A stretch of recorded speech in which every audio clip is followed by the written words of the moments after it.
Hey guys, it's WooGs here. I'm just going through a Wolf Barb Rathma video. I got some requests to add some commentary to this one, so I'm going to do the run first and then I'll go through the gear and stuff. I just wanted to have a quick words at the beginning. There's a few things on this build that are kind of unnecessary. I found the belt, so I'm kind of using it here, but at Dungos it's kind of just better. There's a little bit more damage with the Band of Skulls because I have a ED Max jewel in there. But I don't really need the max res. I'm hitting 88 gold and 90 poison without the max res dungos, so it's okay. You could also use a string of ears here. The other thing is I have a EDIS with slammed EDIS jeweled odium to hit the breakpoint, which I'll talk about later. But my first clears I did this with just shales in the weapon. You don't need the crazy damage. You just kind of have less skips, so I will talk about that as well. And the last thing is just I am using a Venom rune word on swap with my BO. This was shout out to Stoic on this one. This is for the desecrate charges for Grimward, which I will talk about. But I was actually looking for a shoppable wand and slamming it, but this was too time consuming, so I'm just using the Venom from my Necro kill. But let's get into it here. So we're going to do our BOs and shouts and Oak Sage, and then transform on this swap, and then we swap over to our main weapon here where we have Fury on the one side and I keep Battle Cry on the other. You can just hotkey them. I prefer this setup. Probably should have picked a game with better time, but that's okay. I'm just going to kill a few mobs here just to get some pots. I didn't really fill up that much. You don't really need that much for phase 1. I just will do a little bit just so it doesn't look like it's so close. So the main thing of Wolf Barb is you really want a fast weapon, and to hit that, the benefit of Fury and Wolf form specifically with Fury is that you can hit 3 frames per attack with some weapons. Odium is really the main one for Barbs. Druids are doing it with Windhammers, or there's a couple other. Warlord's Trust, I think, is another one. There's actually a bunch of options, really. But that's kind of just the really quick attacks is kind of what you're looking for. Odium's just also a nice weapon, has some curse reduction, good damage. But okay, so let's get into it. So when we go in there, I casted all my shouts when I got into this area, but I'm not going to cast a defensive shout. I'm actually going to use that time to cast my Desecrates so I can get up Grimward. So you'll see how that comes in here. So when we start, I'm going to do my BO, get my Desecrates off, transform into a wolf, get off my Battle Cry.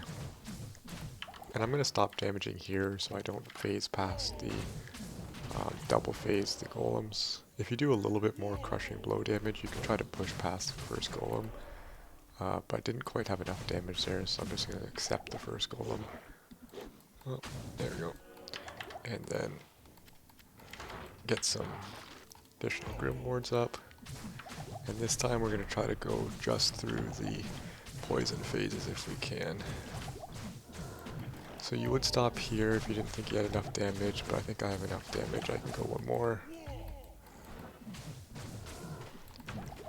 Get the second one here, and then we'll try to just finish it off.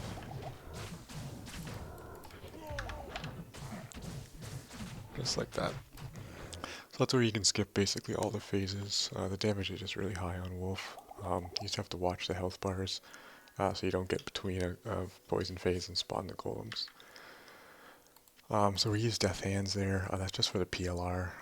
You have 50 PLR on the G-Bane, but I like the additional PLR here, and it gives you the poison res, so you don't need to be overcapped. I am overcapped. With this setup, I should actually probably could fix that, but that's just because of the cold poison. You could probably min-max a little bit there.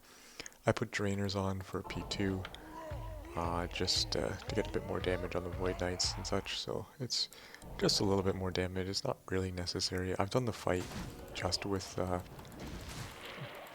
Death Hands the whole time. I've also done it without Death Hands, so it's really just your preference there. I'll talk about some of that as we move on to the gear choices, because you actually have a lot of choices. Basically everything but the helm. And I think the weapon, I think Odium's kind of just the bread and butter for the build. So kind of the helm and the weapon are fixed, but you have quite a few options to use for different gear sets there. The Grimoire that I'm doing at the beginning, you actually don't need it. Grimoire's quite nice because it gives you ED and flat AR, so I jump up from about 10k to 14k when it's down. Again, you don't really need that much AR, but it could help you with if you have some, let's say, more starting out to get a bit more damage and a bit more gear. I'm using the Grimoire just because I want to try to skip as many phases as I can. Most likely, you know, if you drop your damage a little bit with gear and you don't use Grimoire, you can't skip all the golem phases, which is fine. You saw I used very little potions anyway, so you don't need to skip phases. I just like to do it for speed. I'm not speed running here because I'm talking, but you get the idea. So basically the same strategy here. We're going to go in, get our BOs off, get some desecrates down, do our transform, get our shouts off with the Grimoire, and start beating down Rathma. And if he teleports like this, we can skip a few phases. So we skipped the first phase of Knights, I believe, there. I actually don't bother shouting, or battle crying rather, the Knights unless they're all grouped up. I just have enough damage that it's not really a problem. So with lower damage, lower AR, you might want to try it. We didn't actually, we got right on the tail end of the first one, so we actually didn't skip it. The way to skip the phases with Rathma is you have to wait till he's in that teleport animation and try to do as much damage during that animation so he does not move on to his next animation of spawning the Knights. It's not, if you take your time you can pretty much do it, but it's not, oh, we just didn't get enough damage there to skip the third one. If you do enough damage at the end, the Knights will just disappear. It is a bit RNG, like it's not really more damage I need, it's just how many hits actually collide. You'll see we're going to hit him like once and he's going to disappear, so we're just basically one shot away from that this time, but it's alright. So now we're going to go into phase 3 here. Same story here. We're just going to collect some pots. If you want to do the runs really quick, you can just not really collect pots. As you've seen, I haven't dropped the cube once, so you actually don't need a full inventory of pots. You can just run straight to the portal. But I like to do this so I don't have to buy pots between runs. So I end with enough pots that I can just go in again, or save pots even. If you empty your cube, you can fill up your cube here, so you never have to really buy rejuice. I can kill all this for experience, but this was actually a pretty dense one, so it would have been pretty nice, but it extends your time a lot when you're killing all of these, as you can imagine, so I kind of just avoid it and just don't really level up the Barb. I mean, I did a 99 on the Sin already, so it's not really much gain here. Okay, so we're doing the same strategy here.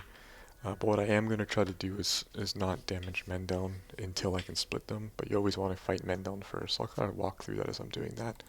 So we're going to get our shouts, desecrates, move in till we're in range. So now that they're separated, I can just damage men down. Get off battle cries every once in a while.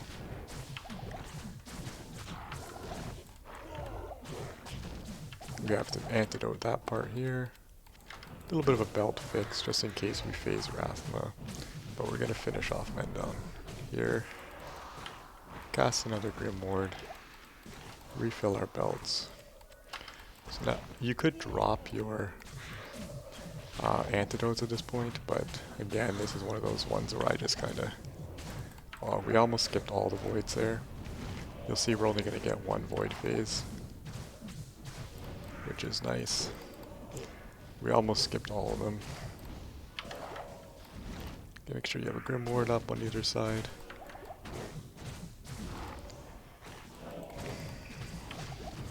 Bit slow because they're all over the place here, but if you want to be safe, you can fill up a bit here. And we'll just shout him down, finish it off.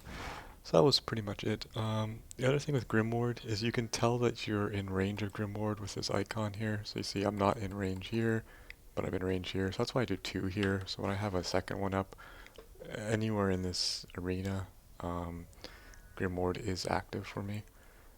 What exactly Grimoire doing? So it's giving me 330 AR, 120 damage for 40 seconds. If you cast it with your, I swapped over here to my GF on, you know it's going to be much better. So it's much stronger, a lot more AR there, 110 more AR. You can see the difference here. So if you can do the swap, do it. I have swap on my mouse, so I can swap pretty quickly. Okay, so let's walk through exactly what is on the Wolf Barb. Like you said, we didn't use the cube or the belt or anything like that.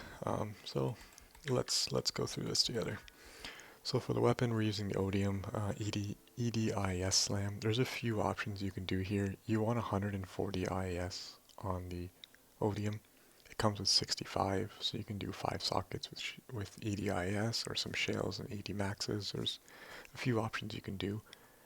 ED-IS P-Box 4 is the best case scenario, but there's a lot of different options you do. Like I said, you can do this with all shells in the weapon, but you might not phase, Rathma like I did at the end there. You might actually have to fight all the Void Knights, and considering how many pots you have left, that's not really an issue. The helm is Wolf Howl. This is what gets us our ability to be a wolf. Pretty much you need to just hit your max poison and max cold, so we're just throwing in the Gauls and Ohms there. Amulet, I'm using a Saracen's Chance with max res. This could be a few. You could use a metal grid here. You can, any ED slammed amulet's okay as well. Even Amara's isn't bad if you have an ED slam or max res slam on it. ED is just very nice. IS doesn't help you because the IS has to be on the weapon. You can't have any IS off the weapon. It won't increase your frames. For the armor, we're using a G-Bane. Now I will talk about this a little bit here because I did test a few options here. I had the G-Bane, the other one was the Fortitude, and then I borrowed from Alex Boss this ED PLR chest. So I pretty much did runs with all 3. You can see the damage. I still have BO on. So without with Grimoire, I'm about 12k. With Fortitude, 15k. 14k with this armor. I found that the loss of PLR, it was pretty noticeable that it just made P1 not feel as nice, and I didn't skip any more phases. You saw I skipped almost all the phases, so it didn't really help me that much, and so the benefit was PLR, so I kind of judged PLR versus a little bit more damage. I found actually that the 2 to critical strike was giving me more damage output than this ED chest. Now obviously that's all chance based with your crit rolls, but having a second crit roll versus your just native crit from the mastery does give you a pretty high chance. Next, gloves we talked about, Death Hands, and I swapped to some Soul Drainers. You don't need to do this. I would recommend Death Hands though. AR slammed Raven. The belt, for most of the kills I used the Verdungos. The +2 max let me hit 90 poison. 90 cold and higher fire and lightning, and just a bit more health. And I was able to hit a higher FHR breakpoint, but I started using this because found it and kind of just wanted to use it. And it does give me a bit more damage, so that is kind of nice. I did jump from I think the 11k. I have my BOs off, but I pretty much jumped from the 11k. Well, you can see the difference here. 500 damage before my BOs and such are on. So it's pretty noticeable. Then we have a Nature's Piece, and then Poison Res Gore Riders. Now you can mix up a lot of this gear, but you really just want to make sure you have 90 poison and about 87 cold is what I usually aim for. For Grand Charms, I'm using 10 max or pretty much max damage AR, some all res, max damage AR, some flat AR lives, and then res small charms. You can also use mastery grand charms. They are quite nice. I used them for a while as well. If I compare it to a 10 max, you see the damage is very similar. The max damage there. So it's, people sleep on it a little bit. Your AR is kind of the difference. The other benefit of masteries, you can see my res increases because with masteries, you are increasing all of your, so that mastery skill is giving you ED AR from the general mastery, giving you life from combat reflexes, and it's giving you some defense, movement speed, and this natural resistance. So this is a very solid option. I would recommend this over the max damage ARs in most cases. For skills, what are we doing? So since we are just using Fury, we have no melee attacks we actually need to use from the Barbarian. So what are we doing? Well, we want to max General Mastery to give us that 30% crit, which is it's a separate crit roll than the Critical Strike roll, but it's very strong. Then we have, and you get the AR and damage, so it's a no-brainer here. Combat reflexes, this is getting our FHR and our max life. Max life for bossing is just really critical. Then we want to go through and max battle orders and battle command. From here, it's pretty open. What I chose to do is put 2 points into Grimward, some points into Battle Cry so that it reached its cap of defense once I'm BO'd.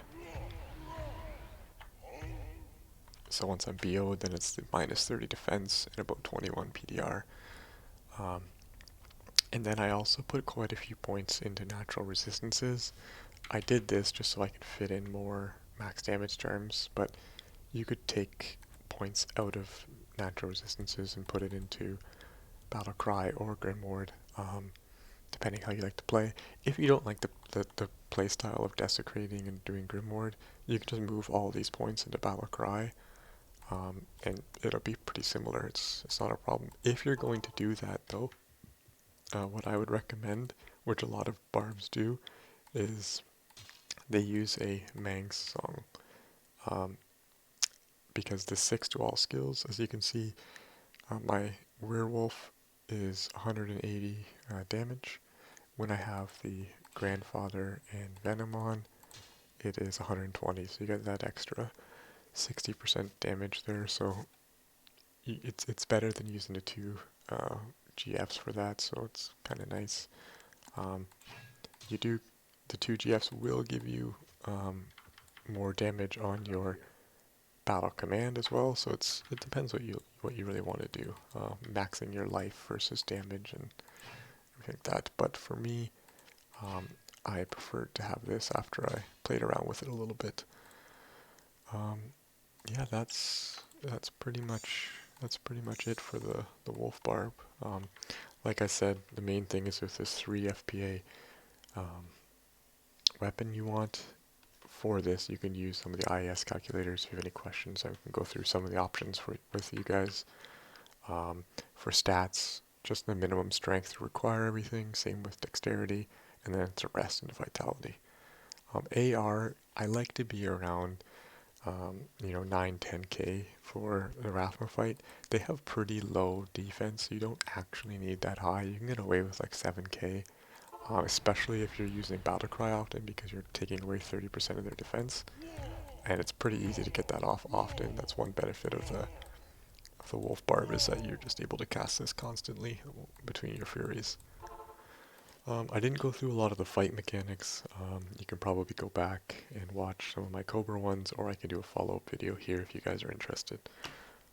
Yeah, that's pretty much it. So if anything else, if you want to see a follow-up with the mechanics or something, let me know. But yeah, hope you guys enjoyed. Cheers.